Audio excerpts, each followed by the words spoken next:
Ini barang I mau tunjuk you RM50 pun taklah sampai tau. Bukan basikal ni aku nak jual, bukan.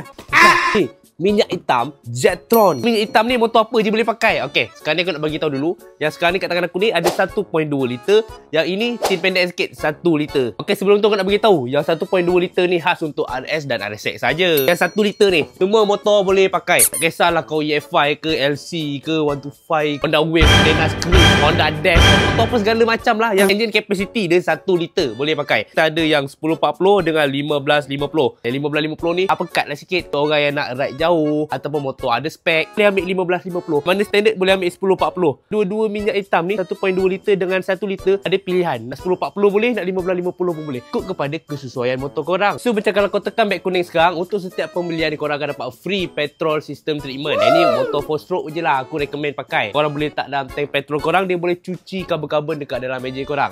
Cuba tengok sini. Synthestack ester. Lebih kurang macam semi sintetik. Dia pun ada ester, ada anti slush. Yang ni semua kalau kau beli tak kisahlah 1 liter ke 1.2 liter ke, kalau dapat free petrol system treatment. Berdua ni bawah RM50 kau dapat. Dan yang paling best, setiap kali lepas kau servis minyak hitam ni, kau boleh run sampai 2,500 km macam tu. Tengok minyak hitam biasa-biasa ke? Zetron kot. Minyak hitam masuk kaprik tau. Jaga baik sikit. Ini barang aku jual promo-promo ni bukan sebab tak bagus. Nak bantu korang yang mana nak jaga motor saja, beli minyak hitam ni, okey? Mantap weh.